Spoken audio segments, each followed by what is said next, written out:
Listo, bueno.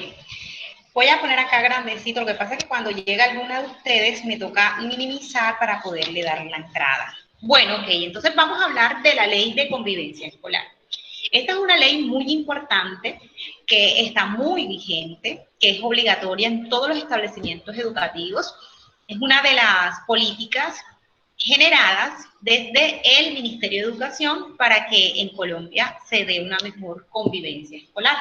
Hoy vamos a ver qué llevó a la implementación de esta norma, qué se hizo antes de implementarla, por qué se llegó a implementar esta norma, vamos a mirar de qué trata, cuál es el objetivo, todo eso lo vamos a ver hoy. Vamos a conocer esta norma que es muy interesante, que es algo de vital importancia. Tal vez de pronto nosotros en Montería, que es la ciudad donde nosotros vivimos, no tenemos tantos casos, pero hay ciudades en nuestro país donde esta ley se hace muy necesaria. Afortunadamente nosotros vivimos en una ciudad pequeña todavía, donde los estudiantes todavía son controlables, donde no tenemos, digamos, que esas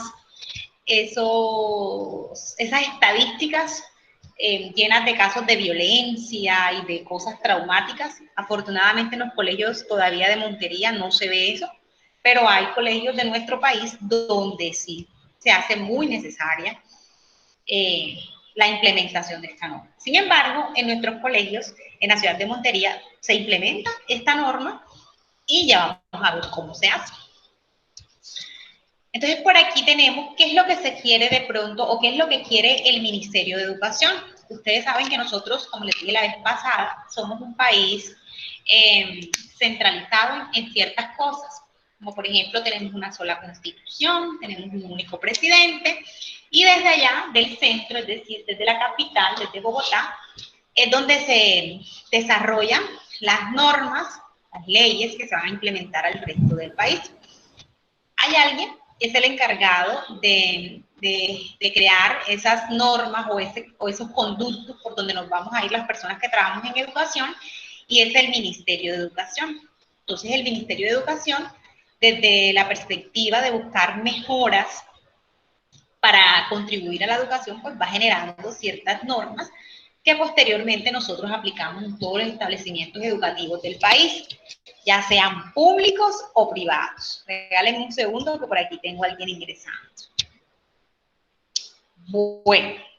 Profe, un aporte, pues, según lo que yo tengo entendido, o sea, ella se da como con el objetivo, o sea, de formar ya el ejercicio de los derechos humanos, por decir así, implementar políticas de sexualidad y también de violencia.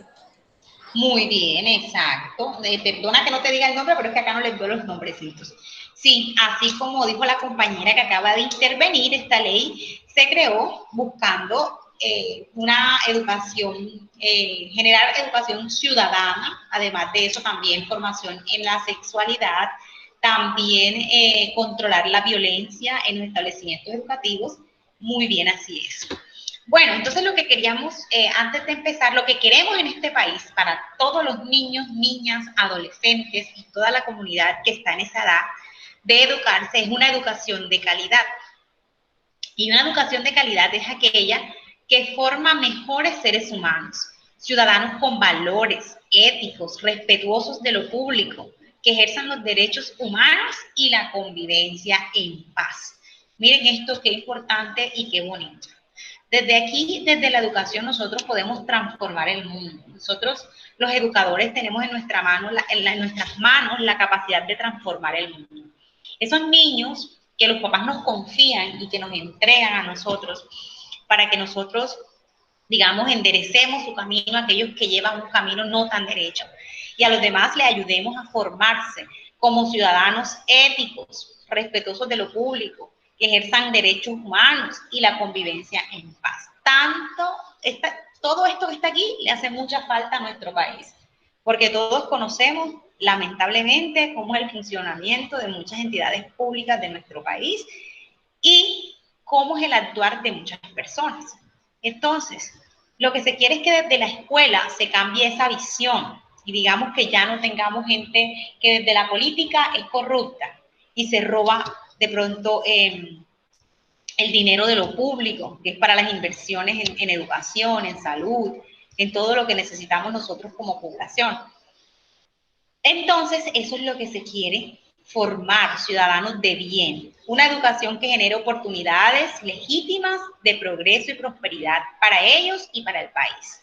Una educación competitiva que contribuya a cerrar brechas de inequidad, centrada en la institución educativa y en la participación de toda la sociedad.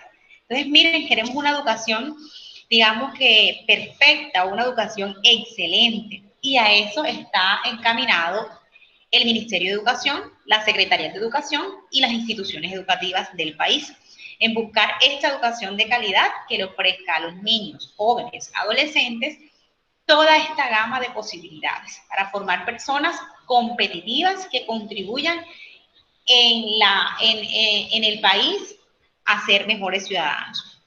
Con esta educación se quieren cerrar brechas de inequidad, porque para nadie es un secreto que, bueno, en nuestro país, ¿qué pasa? Hay chicos que reciben de pronto una mejor educación, que tienen más oportunidades. ¿Por qué? Pues en Colombia hay desigualdad social que no es un secreto para nadie. Entonces, lo que se quiere es cerrar esas brechas, que no existan unos niños que aprenden más, que tienen mejores condiciones, sino que a pesar de que los chicos estén en colegios públicos, tengan una educación de calidad. Por aquí, Profe, entonces, ¿sí? profe, y si nos damos cuenta, por lo menos yo lo viví, profe. Y Sí. pues en mi colegio, sabe que a uno, yo creo que con lo que dice usted referencia a la educación de calidad y eso, mire que pues lo que yo vi en todos mis años de estudios que le da más prioridad a la matemática y a las sociales que a los valores. O sea, ya los colegios no buscan incentivar a los niños a ejercer los valores, sino a saber cálculos de matemática, a salir bien en pruebas IFES, a sacar buenos puntajes y los valores en dónde quedan. Es verdad lo que dice Alexandra. Hemos dejado de lado cosas importantes, pero en ese sentido voy a defender a las instituciones educativas porque bueno, el mismo gobierno ha llevado a que eso sea así. ¿Saben por qué? Porque a los colegios les exigen rendimiento y prácticamente los miden a través de las pruebas del Estado, las pruebas saber. Ahí los miden. Entonces, si el colegio sale mal, es un mal colegio prácticamente y los profesores son unos malos profesores. Entonces, las personas que gobiernan son malos, pues el rector y eso, los directivos docentes serían malos directivos docentes. Entonces, en cierta medida, el gobierno también ha tenido mucho que ver en eso, porque como le están midiendo la calidad, le han reducido, digamos que, importancia a esas materias que tienen gran importancia, porque en la ética es donde se forma los valores, los principios, toda esa cantidad de cosas que necesitamos para tener personas transparentes, como las necesitamos en las instituciones públicas. Entonces, pero también ha tenido, digamos que en cierta medida, el gobierno ha tenido algo de culpa en eso, en cuanto mide a los colegios, y el colegio que tiene más porcentajes altos es mejor, y el que tiene menos porcentajes altos es peor, y entonces no le miden de pronto esa parte social, esa parte ética, esa parte axiológica de los valores, no la miden, sino que miden solamente lo académico. Muy bien por la intervención, Alexandra. Entonces, ¿qué se busca con este decreto, con el decreto 1220 del 2013? Fomentar formación para la ciudadanía. También se busca la transformación de la educación desarrollando competencias básicas. Se busca el fomento de la calidad para la educación, formación docente para la calidad de la educación y aseguramiento de la calidad educativa. Bueno, todas estas políticas que están aquí, el Ministerio de Educación las ha venido implementando con diferentes estrategias. Solamente para mencionar una, por ejemplo, a los docentes les toca cualificarse. Todos los que estudian para docentes y que aquí están estudiando para docentes y que sé que muchas van a ser docentes, digamos que hay un decreto, que es el decreto 1278, que exige que los docentes se cualifiquen, es decir, se preparen, estudien. ¿Por qué? Porque si yo no me preparo, no puedo ascender. ¿Listo? No puedo ascender. Llega un momento dado en que ya yo digamos que llegué todas las categorías a las que yo, por ejemplo, un licenciado ingresa en la 2A y tiene un salario en ese escalafón, o no, eso no es un escalafón, eso es una categoría, ingresa en la categoría 2A. Este licenciado puede llegar hasta la categoría 2D sin estudiar nada, pero hasta ahí se queda. En cambio, si ese licenciado hace una maestría, gana más y sube a la categoría 3A. Y ahí tiene la posibilidad de llegar hasta la 3D. Incluso puede llegar hasta la 3D si hace un doctorado. Entonces, digamos que con eso, lo que buscó el Ministerio de Educación es que nosotros, los docentes, nos preocupáramos por prepararnos, por estudiar, porque eso tiene relación con el salario que vamos a ganar. Entonces, a mayor preparación, mayor salario, y eso es una motivación para que nosotros nos preparemos. Porque obviamente, si tenemos docentes más cualificados, vamos a tener una educación de mayor calidad. Personas más preparadas que puedan brindarle a los estudiantes de este país buenos conocimientos en todo el sentido de la palabra. Entonces vamos a empezar a hablar ahora de la formación para la ciudadanía. Y la formación para la ciudadanía supone que los niños y jóvenes cuentan con capacidades para expresar, discutir y disentir pensamientos, ideas, sentimientos con argumentos claros, reconociendo y respetando otras formas de pensar, sentir y actuar. Ejercen plenamente sus derechos y cumplir con sus deberes, tomar decisiones autónomas, informadas y responsables frente a estos derechos en cualquier ámbito de su vida. Protegen su bienestar y el de otros, que entienden la dinámica de la naturaleza y valoren y defiendan los recursos naturales. Contribuir a ambientes propicios para su desarrollo integral. Entonces, ¿qué es desarrollar en ciudadanía? Bueno, en ciudadanía es saber que, por ejemplo, si yo voto en las elecciones, estoy contribuyendo a mi país. Mucha gente cree que si se abstiene de votar, le está haciendo un bien al país porque todos los que se postulan son corruptos. ¿Y yo para qué voy a votar? Esa gente es corrupta, esa gente no hace nada. Pero si no votas es peor, está siendo indiferente ante la situación de ese país. Es decir, que te hizo falta formarte en esas competencias ciudadanas.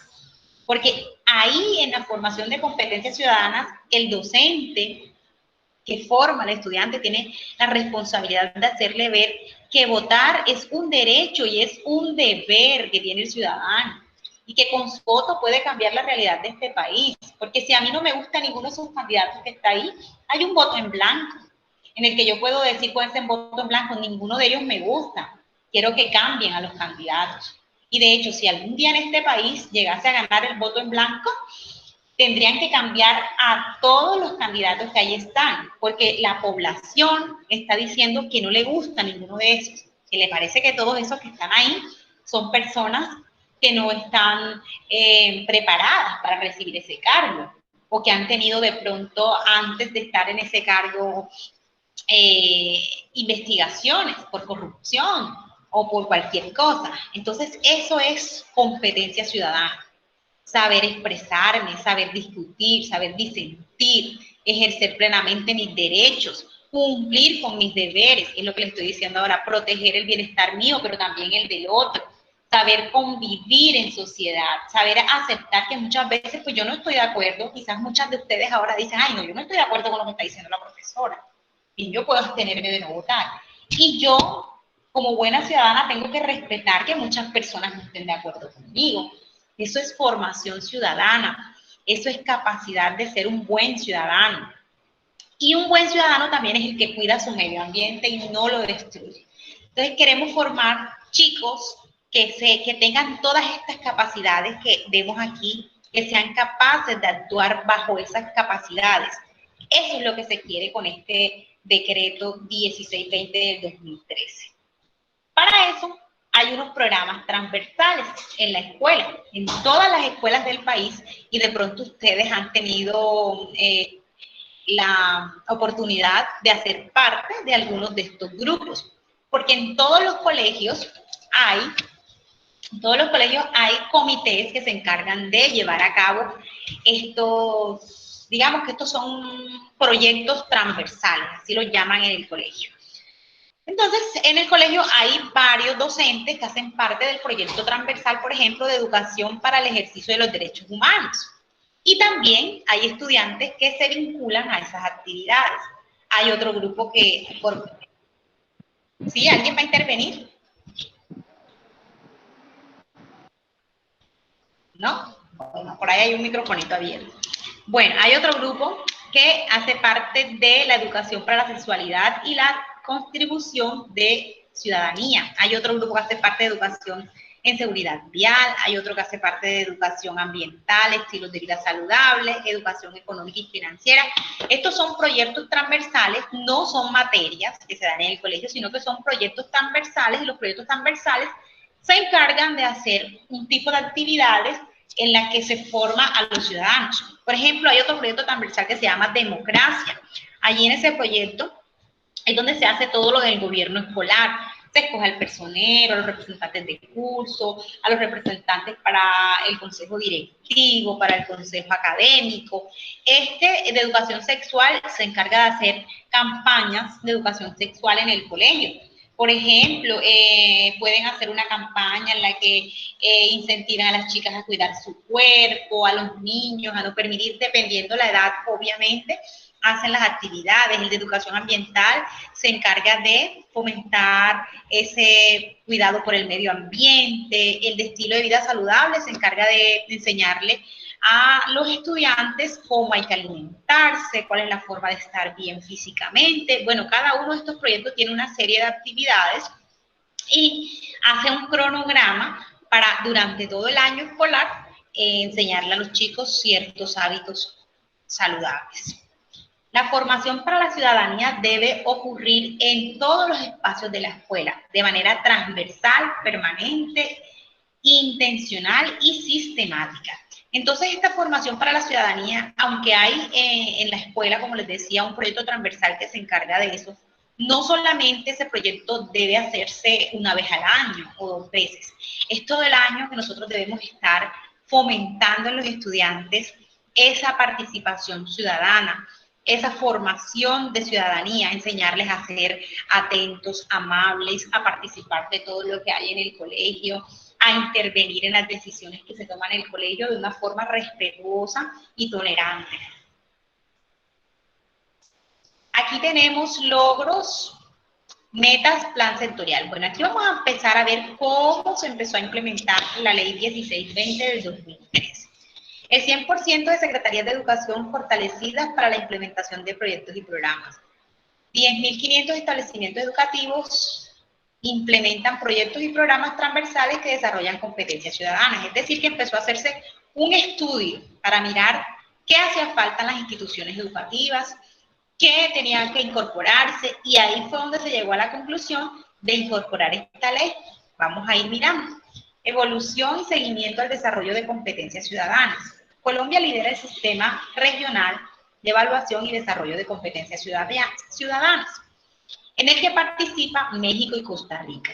A partir del 2012, se incluye en las pruebas Saber de los grados 5º y 9º y en las pruebas Saber 11 y Saber Pro la evaluación de competencias ciudadanas. Bueno, esto antes no se evaluaba, no se evaluaba. Por ejemplo, cuando yo en mi tiempo hice las pruebas Saber por allá hace años, que no eran pruebas Saber sino pruebas ICFES, que no eran un día sino 2 días, que no era una jornada sino doble jornada, no se evaluaban estas competencias ciudadanas. Me imagino que muchas chicas... Calificaban de 1 a 100. Sí, calificaban de 1 a 100, exacto.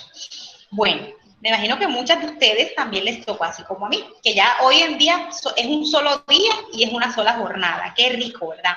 Cómo ha ido mejorando la cosa. Ya no son esos 2 días estresantes y uno ahí, todos los 2 días ahí, mañana y tarde. Bueno, listo. Entonces, empezaron desde el 2012 en las pruebas Saber a evaluar esas competencias ciudadanas. Vamos a ver cómo piensan los chicos de Colombia acerca de su actuar en la sociedad. Y entonces, a nivel nacional, se empezó a evaluar las competencias ciudadanas en las pruebas de quinto y noveno y en las de 11. Y entonces se hicieron unos estudios que ya vamos a verlos ahorita. Las pruebas de competencias ciudadanas aplicadas a los estudiantes de quinto y noveno de grado evalúan dos aspectos: pensamientos ciudadanos y acciones y actitudes ciudadanas. Eso era lo que se empezó evaluando en el 2012. Entonces aquí tenemos, por ejemplo, tipos de competencias ciudadanas, ámbitos de la ciudadanía: emocionales, acciones, integrantes, actitudes, ambientes escolares. Convivencia y paz, empatía frente al maltrato, roles de la intimidación escolar, tipos de agresión, actitudes hacia la justificación para el uso de la agresión, percepción de la inseguridad en el colegio. Entonces, esto era lo que se quería evaluar y de lo que saliera de acá se iban a tomar esas medidas que fueron las que se incorporaron en la ley 1620 del 2013.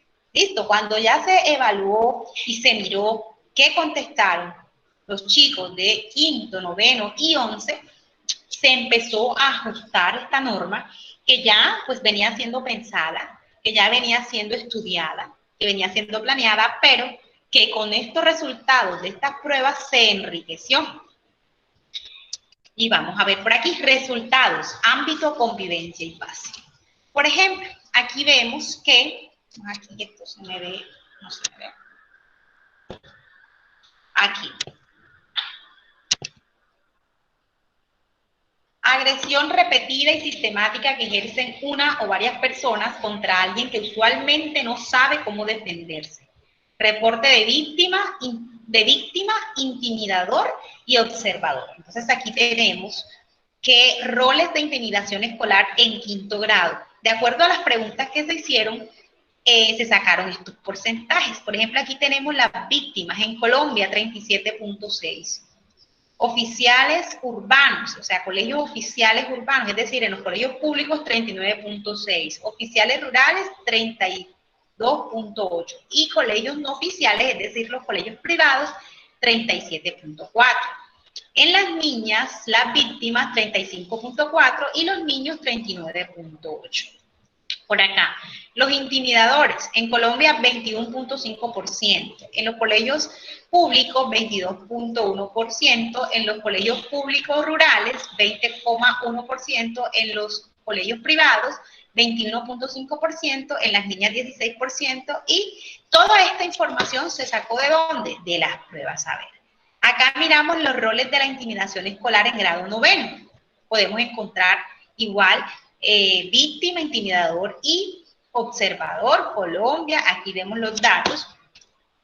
Y aquí tenemos indagar por la frecuencia con la que los estudiantes afirman haber sido víctimas de acciones que tienen una clara intención de causarles daño.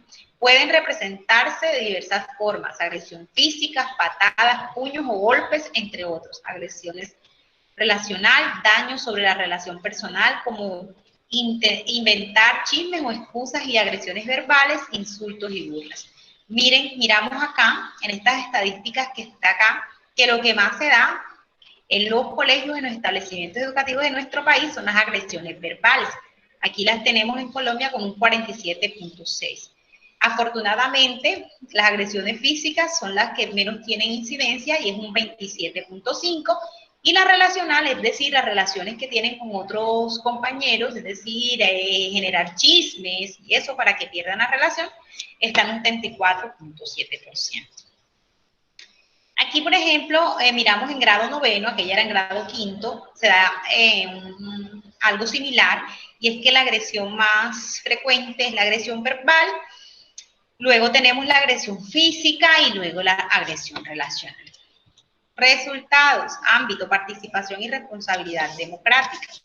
Vamos a ver, actitudes hacia el gobierno escolar y la participación estudiantil en grado noveno. Muestra que tan de acuerdo están los estudiantes con creencias negativas sobre la efectividad del gobierno estudiantil y los mecanismos de participación en la escuela. Esta escala se construyó a partir de preguntas sobre el grado de acuerdo de los estudiantes con afirmaciones que indican que el gobierno escolar y la participación estudiantil no conducen a cambios o son de poca utilidad para los estudiantes. El gobierno escolar es una pérdida de tiempo. La participación estudiantil no cambia nada en el colegio. Vamos a ver qué respondieron los estudiantes de nuestro país con respecto a estos indicadores. El verde significa que es alto. El bajo significa el azul significa bajo. Entonces, a nivel nacional, miren, la mayoría respondió el nivel bajo, ¿sí? Su pantalla no me aparece lo que está leyendo. A mí tampoco me aparece, a mí me aparece es la agresión repetida y sistemática. ¿Y ahora? Todo lo que leyó anterior no apareció nada. No, anda, y ahora No, profe. No se ve, vamos a compartir nuevamente.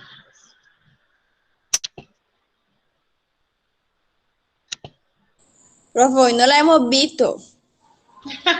Y yo a ustedes tampoco.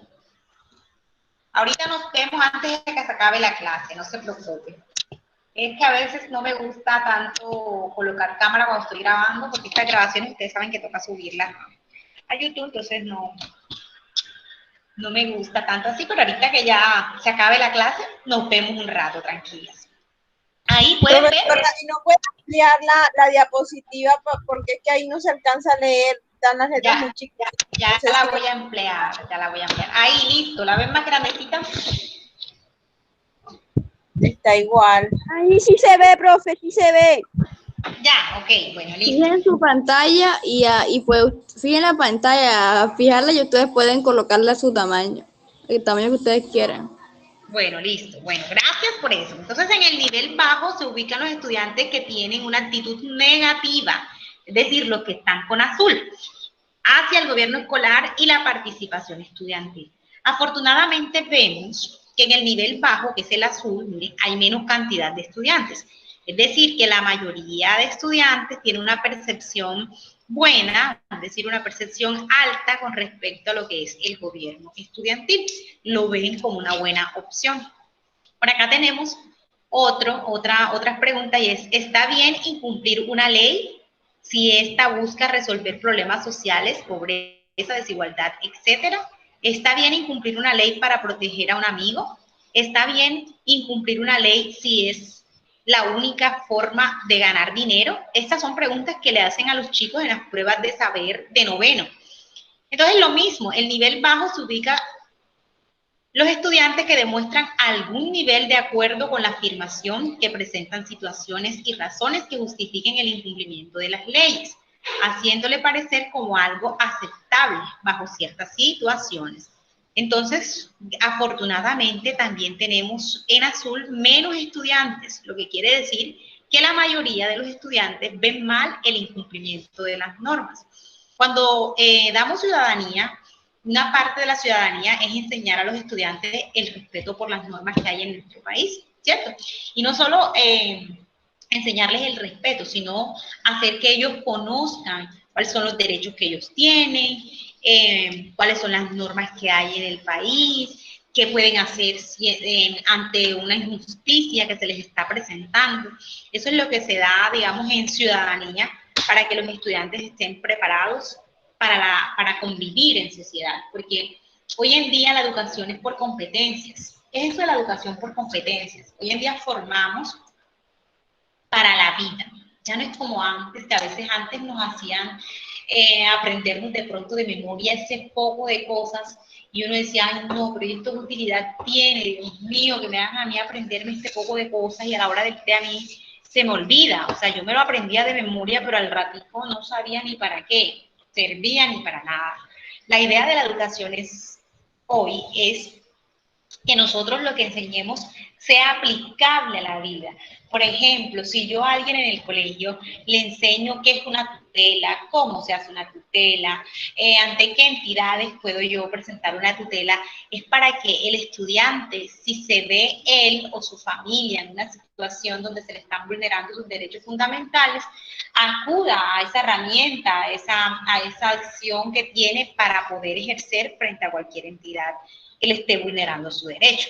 Entonces, lo que se quiere hoy con la educación es eso, que lo que nosotros enseñemos en el colegio les sirva a los estudiantes para ellos desempeñarse, para ellos ejercerlo en su vida diaria, en su cotidiano vivir.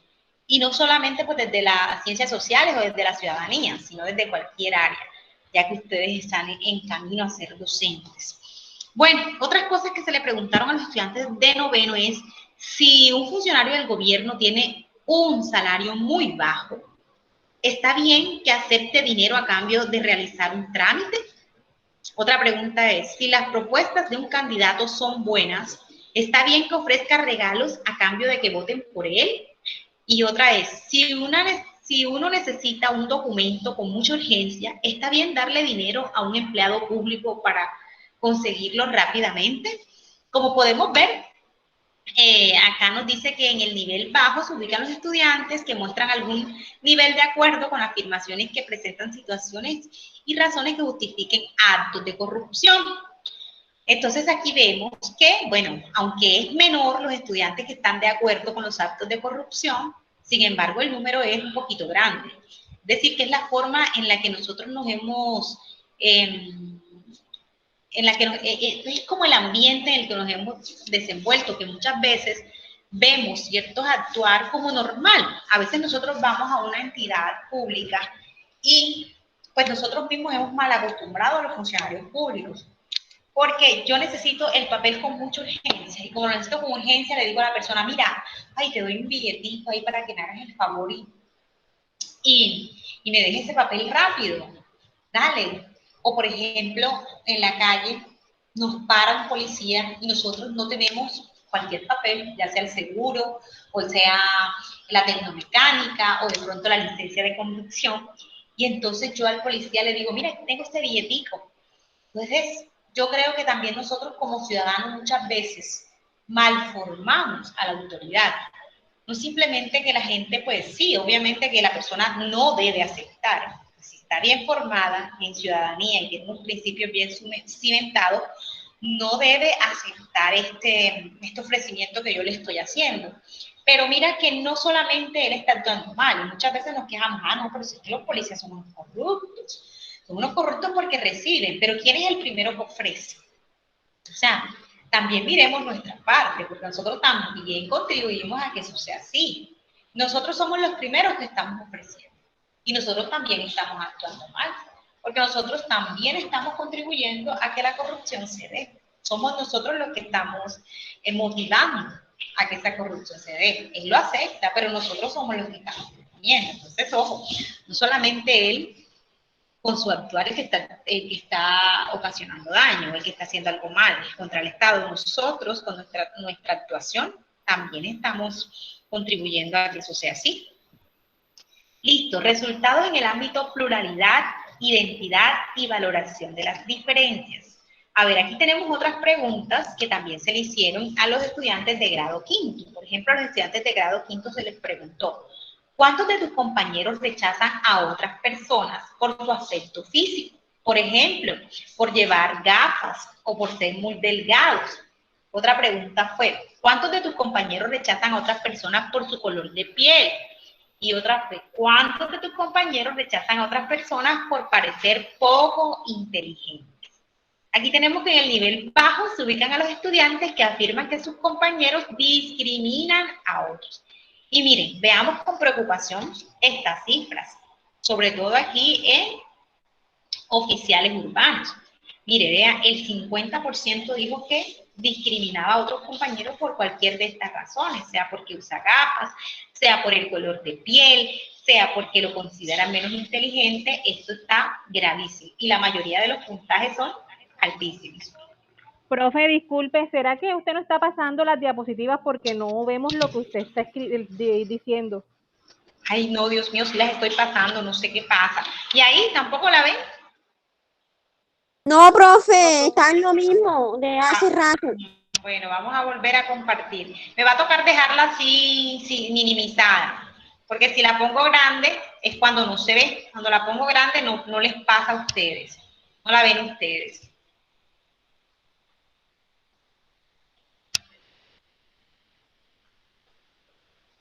Listo, ahí.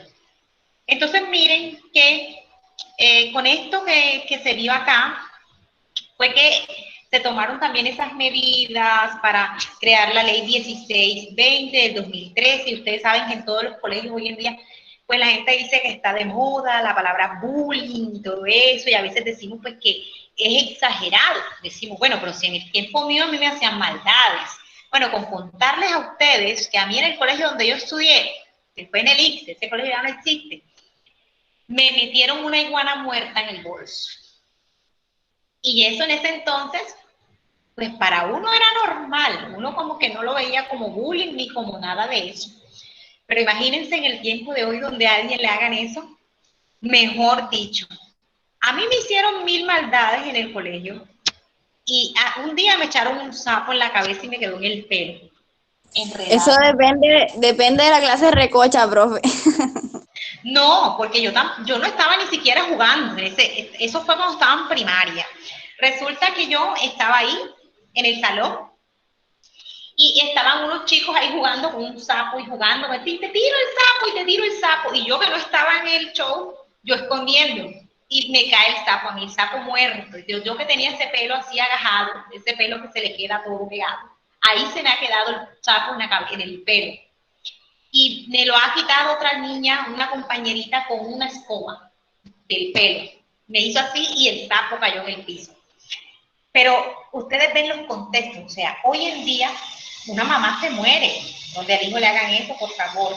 Mi mamá ni siquiera fue al colegio a reclamar. Entonces también tú te puedes ver cómo los papás de antes eran como tan pasivos frente a situaciones. Yo llegué llorando a mi casa que me quería morir.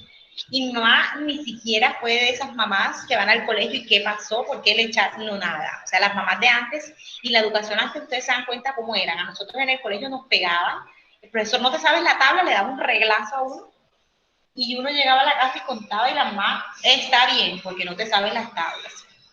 Entonces, cómo han cambiado las situaciones y todo eso lo ha traído este avance en las normas. ¿Alguien quiere aportar algo? Por ahí escuché con un microfonito. Bueno, en todo caso, ustedes, me imagino que muchos de ustedes se identifican conmigo que igual que yo les... Tengo ¿Sí? que decir. ¿Sí? Profe, eso no era solamente los profesores de antes, porque yo recuerdo que cuando estaba en noveno una profesora me trató de perra amiga y unas amigas, y yo no dije nada, mejor me quedé callada. ¿Verdad? Y no dijiste nada en la casa tampoco. Sí, claro, yo sí dije, pero ajá. O Y sea, a mi hace mamá poco, le molestó y todo, y mi mamá habló con la profe y todo, pero ajá, hasta ahí. La profe sí hace estaba poco más tiempo. Es que, Ivonne, eso era que eras del grupo de las divinas. No era el grupo de las divinas, sino que no las tenían montadas. Hace poco tiempo, ¿cuánto hace eso? Eso fue en el 2015, estaba yo en octavo. Imagínate tú, pero eso no se puede hacer, o sea, eso de verdad no se puede hacer porque nosotros como docentes tenemos un procedimiento disciplinario que donde ponen una queja de estas de uno en la Secretaría de Educación, se mete uno en un problema. Ya, de verdad que también dependen también los establecimientos porque hay partes, por lo menos yo soy incapaz. Profe, imagínense, en el Antonia Santos. No es cualquier establecimiento. Sí, pero lo que digo es, bueno, es que ahí radica una diferencia que lamentablemente no debería ser así. No debería ser así. Porque, Yo tenía un profesor que le pegaba a los estudiantes y los gritaba, pasaba establemente gritando a los estudiantes y los echaba del salón y les pegaba. Un día un estudiante se le paró y se puso a pelear con él. Se dieron trompas. bueno, eso no debería pasar. Pues Nunca señor, jamás. En mi colegio pues fue la al revés, educación, que en mi pues la colegio educación,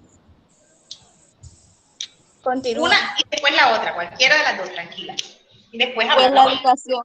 la educación de hoy a la de anteriormente, los profesores les pegaban a los niños, o sea, unos estudiantes, y los papás lo que cuando uno llegaba a la casa lo que decía era, deberían de pegarte más duro. Y ahorita, hoy en día, ya no, ya eso hay ley para si usted, un docente, le pega a un estudiante, y ahí sí, las cosas no son como antes. Claro, eso es maltrato, eso no se puede hacer o sea, un docente que hace eso, y yo lo sé, yo lo debo denunciar, porque en realidad nosotros no estamos formados para eso. no debemos maltratar a los niños y lamentablemente esa es la diferencia que hay entre los colegios públicos y los colegios privados. En los colegios privados jamás un docente va a tocar a un niño, ni con el pétalo de una flor. Mientras que todavía hoy en establecimientos públicos, lamentablemente, se ven esos atropellos, esas faltas de respeto, porque aunque el niño sea el niño, no tenemos derecho y no podemos hacerlo, porque de hecho nosotros, un docente, por esa simple pegada, se puede ganar que lo destituyan del cargo. Si yo tengo pruebas de que el docente lo hace, yo perfectamente lo puedo denunciar ante Secretaría de Educación o ante el Ministerio de Educación y el docente lo van a destituir.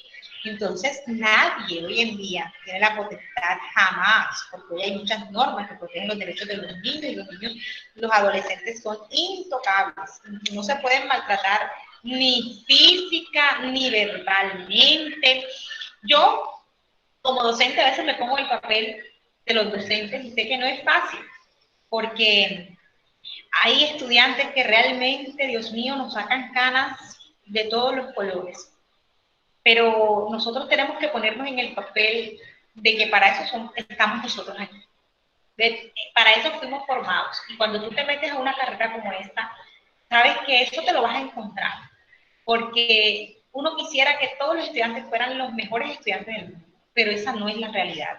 Tú en un salón te encuentras estudiantes con múltiples problemas, con múltiples dificultades, con hogares disfuncionales, hijos de padres separados o de huérfanos. Entonces, esos contextos hacen que los estudiantes sean diferentes y nosotros como docentes tenemos que aprender. Aunque quisiéramos que todos fueran maravillosos, no van a ser así. Y por eso no podemos, y por esa razón, que hay unos más difíciles que otros, no los podemos maltratar, no podemos atropellarlos de ninguna manera, porque además hay conductos regulares. Entonces, si yo conozco un docente que es maltratador, que trataba a los estudiantes, yo debo buscar las evidencias, porque obviamente en este país para poder acusar a alguien hay que tener pruebas, porque si no tengo pruebas es mi palabra y la palabra como que no pesa. Pero sí ir recogiendo esas evidencias, no sé, fotos, videos, qué sé yo, audios, cosas donde yo compruebe que voy a denunciar a una persona, pero que tengo las evidencias para hacerlo. Yo pertenezco a este gremio y debería defenderlo, pero sé que no, sé que no. A veces también hay docentes que ya de pronto por la edad, yo digo que esta es una carrera de mucha paciencia. ¿Sí? ¿Alguien me quiere decir algo? Sí, yo tenía la mano levantada.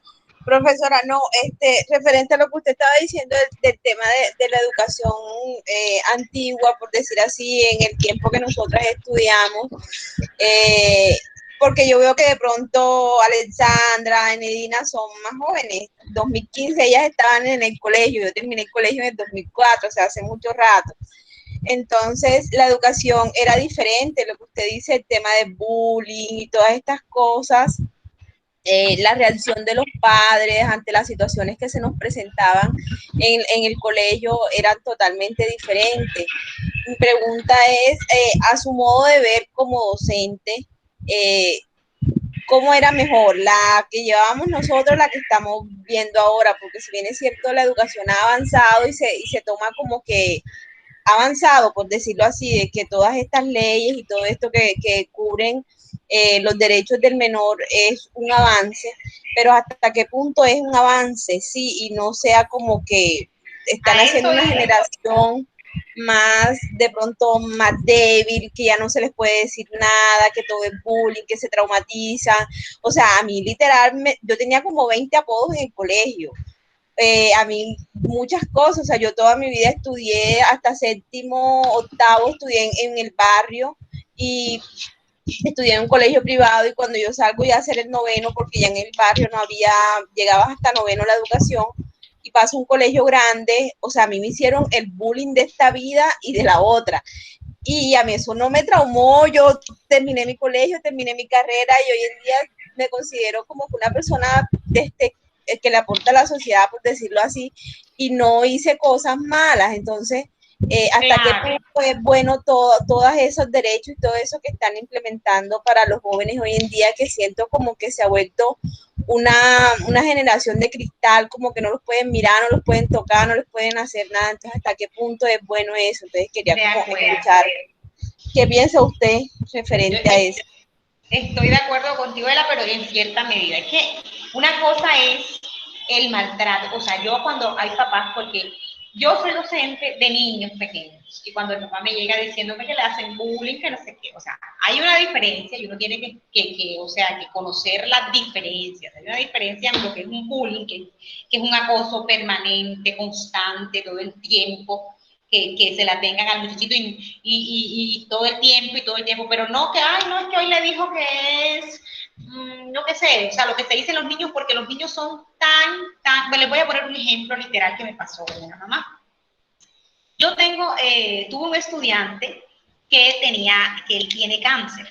El niño le estaban haciendo un procedimiento y se le cayó el cabello.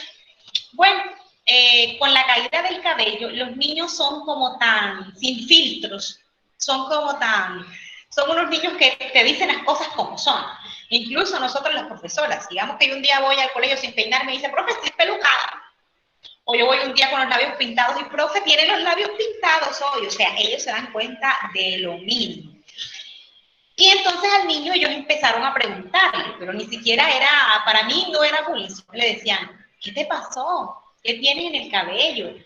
O sea, ¿qué tienes? Porque el niño se le empezó a caer el cabello. A los días llegó la mamá y me fue diciendo que esto era bullying, que los compañeritos, que esto, que tenían al niño acosado. Yo le dije, no señora, mire, hay una diferencia entre bullying y hay una diferencia entre que los niños pequeños son curiosos.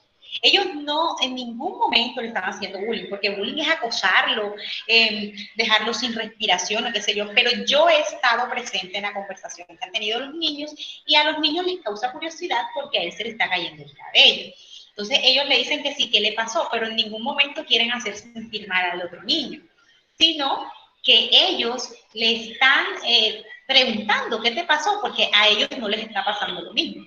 Por ejemplo, a ellos se les caen los dientes y ellos no preguntan porque a todos están sin dientes. Entonces ellos entienden que es un proceso natural. Pero lo que le ocurría al otro niño, ellos no lo entendían. Y yo estoy de acuerdo contigo. Entonces yo le dije a la mamá, no, nosotros tenemos que tener a nuestros hijos fuertes, enseñarle a los niños que no les afecte el comentario que les diga a los demás, porque si yo me pongo a que a mi hijo le afecte cualquier cosita que le digan, ¿qué clase de hijo voy a formar? Entonces también va mucho en la formación que yo dé en el hogar, mucho, porque bueno, en cierta medida está bien, porque ningún profesor tiene derecho a golpear a un niño, y yo también como papá me moriría que un profesor me le pega a mi hijo. Tampoco me gustaría desde el punto de vista de papá. Yo no soy mamá, pero me molestaría enormemente que un profesor me toque a mi hijo. ¿Cierto? Ya con así que desde esta perspectiva sí estoy de acuerdo con las normas, en que la protección de los niños pues sea integral, porque así el niño sea el que sea, el profesor no tiene derecho a maltratar. De ningún Así es. Pero ya cuando nos exageramos a decir que bullying, no, creo que nos pasamos de piña muchas veces ya y creamos hijos frágiles, lo que decía ella, de cristal, que cualquier cosita, son los niños que en su juventud cualquier cosa le pasa y se quieren suicidar porque no están preparados, porque la vida no es fácil. A los hijos hay que enseñarles también que la vida no es fácil, que en la vida me van a decir que no a cosas que yo quería y que tengo que enfrentarme a eso. Ya eso va más como en la crianza de familia. Sí, profe, sí, es verdad. Yo quería hacer un aporte también en cuanto a eso. Yo pienso que eso es la formación que le dan a cada persona en su hogar. Desde ahí nace. Desde ahí nace porque en estos días, bueno, el mes pasado que tenía a mi niña en una guardería, ella tiene 4 años, vino poniéndome quejas que le decían vieja. Entonces yo le dije, ¿pero por qué te dicen vieja, mi amor? Por las trenzas, mamá, por las trenzas. Bueno, entonces el día siguiente le cambié de peinado y llegó otra vez diciéndome que le decían veja. ¿Quién te dice veja? Me nombró a 2 niños. Eso no importa, mi amor, si tú eres una niña grande. Entonces le dicen vieja porque la ven grandecita. Tiene 4 años, pero parece de 5. Entonces, por eso los niñitos le dicen, vieja, estoy de acuerdo con lo que usted dice. Eso va en la formación que uno le da al hijo, porque es que yo no puedo criarlo frágil, no, yo tengo que prepararlo para la vida. Que si eso, o sea, hacer que eso que él cree que le afecta o que lo quiere hacer notar así que le afecta, que no le afecte. Eso pienso yo, en lo personal. Así es. Bueno, imagínense otra situación que les voy a plantear que pasa mucho, muy seguido. Y cuando van los papás, pues yo siempre les doy la misma respuesta a los papás que van, porque uno en esto como que aprende a sobrellevar hasta los papás, porque les digo que yo creo que es más difícil la situación con los papás cuando uno trabaja con niños pequeños que con los mismos niños. Y para ustedes que son papás también. Hay niños que son excelentes estudiantes y uno sabe eso, pero los niños pueden equivocarse. Entonces, por ejemplo, hay momentos en que los niños no sacaron el 5 que los papás esperaban. Y para el niño es una tragedia, pero para el papá es doblemente tragedia. Y va al colegio, pero mejor dicho, bravísimo, y que se quiere comer a uno porque el niño no sacó 5. Y la respuesta que yo le doy siempre es, no sacó 5. Y en la vida va a ser así. Muchas veces no va a sacar 5 y hay que enseñarle a él que en la vida no va a ganar siempre. Hay cosas que uno quiere mucho y que las anhela, pero no le fue bien. Y eso está bien, porque en la vida uno tiene aciertos, pero tiene desaciertos. Entonces, también en esa parte, las que son mamitas acá, para que, no, o sea, no podemos querer tener hijos perfectos, porque no, somos seres humanos, y los seres humanos se equivocan. Entonces, no le exijamos a nuestros hijos que siempre nos traigan un 5. Obviamente que no vamos a creer que traigan malas notas, pero sí a que, bueno, si un día me equivoqué, no pasa nada. Eso lo podemos recuperar, porque es que enseñamos que no, que tiene que ser el 5 y el día que no se acabó el mundo. Y el pobre muchachito tiene una presión bajo sus hombros. El día que él no saca 5, él se quiere morir. Porque nosotros le hemos metido que eso es lo último. O sea, que si no saca 5, se acaba el mundo. Y no puede ser así. Bueno, listo. Entonces vamos a continuar aquí antes de que se nos acabe la clase. Aportes de las pruebas para el desarrollo de la ruta de atención integral. Entonces, todos esos aportes son insumos para la lectura del contexto en el establecimiento educativo. Brindan información que permiten orientar el desarrollo de los componentes de promoción y prevención. Orientan el mejoramiento de estrategias que promueven la construcción de ambientes democráticos de aprendizaje. Y orientan el diseño de estrategias intersectoriales que permiten el desarrollo cotidiano de las competencias ciudadanas. Entonces, hasta aquí fue el escenario que hubo antes de la ley y que fueron esos aportes que recibió la ley para enriquecerse. Ahora sí vamos a empezar a ver lo que es el Sistema Nacional de Convivencia Escolar. Este Sistema Nacional de Convivencia Escolar, como se los decía al principio, ahora sí están pasando las diapositivas. ¿Alguna que me informe? Sí, están pasando. Bueno, listo, gracias. Entonces, este Sistema Nacional de Convivencia Escolar, como les decía, se aplica en todos los establecimientos educativos del país. Sean privados o públicos, se aplica. Y este sistema está soportado o basado en la Ley 1620 del 2013, que es esa ley por la cual se crea el Sistema Nacional de Convivencia Escolar y formación para el ejercicio de los derechos humanos, la educación para la sexualidad, la prevención y mitigación de la violencia escolar. Con esta ley se quiere buscar darle solución a estas problemáticas que ya vimos allá, que le preguntaban a los estudiantes en las pruebas saber. Bueno, aquí con esta ley se pretende dar respuesta a esas problemáticas y buscar una alternativa de solución. ¿Cuál es el objetivo de esta ley? Bueno, contribuir a la formación de ciudadanos activos que aporten a la construcción de una sociedad democrática, participativa, pluralista e intercultural. ¿Cómo se empezó a implementar esta norma? Bueno, se implementó en 4 fases. En la primera fase era la etapa de redacción. La segunda fase era revisión y consulta, encuentros regionales. La tercera etapa era acompañamiento para la implementación de la ley y de sus decretos reglamentarios en las secretarías de educación y en las instituciones educativas. Y esa es la fase 4, perdón, y la fase 3, etapa de expedición de decretos reglamentarios. Por acá tenemos la ruta de atención integral para la convivencia escolar. Aquí sí voy a poner un poquito más grande porque ni yo la veo. Bueno, aquí tenemos los protocolos. Esta ley se basa prácticamente en la promoción, prevención y atención y seguimiento. Y por acá tenemos los protocolos. Mediar de manera pedagógica con las personas involucradas. Fijar formas de solucionar de manera imparcial, equitativa y justa. Y acciones para la reparación de los daños causados, el restablecimiento de los derechos y conciliación, establecer comprensión y hacer seguimiento. Bueno, esto es lo que quiere la ley, que esto en la próxima clase lo vamos a tocar a mayor profundidad. Aquí lo estamos haciendo como a manera general, pero ya la próxima clase sí vamos a hablar de la ley en sí. Por aquí tengo los materiales de la ley 1620 del 2013. Ya yo les decía que el Ministerio de Educación es el que se encarga de implementar todas estas políticas con las Secretarías de Educación y las Secretarías de Educación a su vez con los establecimientos educativos. Entonces, ella crea unas guías. La guía 48, que es la ruta de gestión para alianzas en el desarrollo de competencias ciudadanas, y la guía 49, que es guías pedagógicas para la convivencia escolar, ley 1620 del 2013, decreto 1965 del 2013. Esta la vamos a ver en una de estas clases. Esta semana vamos a mirar un poquito esta guía.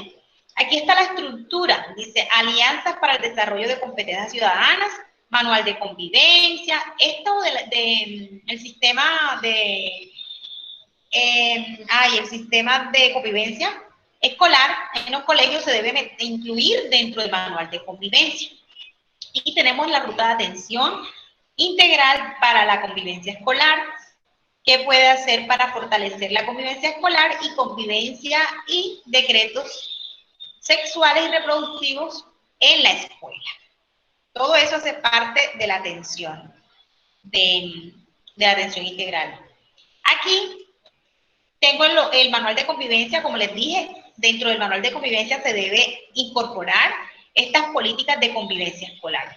Definición de convivencia y manual de convivencia, protocolos, actualización del manual de convivencia, ejercicio de participación y glosarios. Cuando salió esta ley, todas las instituciones educativas del país debieron modificar sus manuales de convivencia porque tenían que incorporar esta norma dentro de sus manuales, es decir, que a todas les tocó modificar y todo eso. Y aquí tenemos la ruta de atención, que es componentes, promoción, prevención, atención y seguimiento. Definición de la ruta, cuál es la actividad, qué se necesita, cómo hacer y cómo participar. Y por acá tenemos convivencia y desarrollo sexual y reproductivo en la escuela.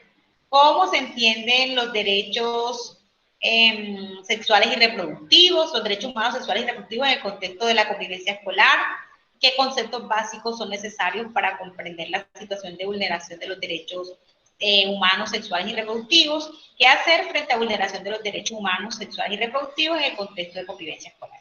Todo esto lo vamos a profundizar en la próxima clase, que es el miércoles, y el jueves vamos a profundizar ya. Esto aquí es a nivel, es una miradita a nivel general de lo que es o de la implementación o cómo se hizo para llegar a esta ley. Ya la próxima clase sí vamos a hablar más de lleno en lo que hace la norma, cómo se implementan los colegios, qué toca, qué aspectos toca y todo eso. Bueno, entonces ya voy a dejar de grabar porque ahora sí voy a despedirme de las chicas que están por aquí. Un momentico.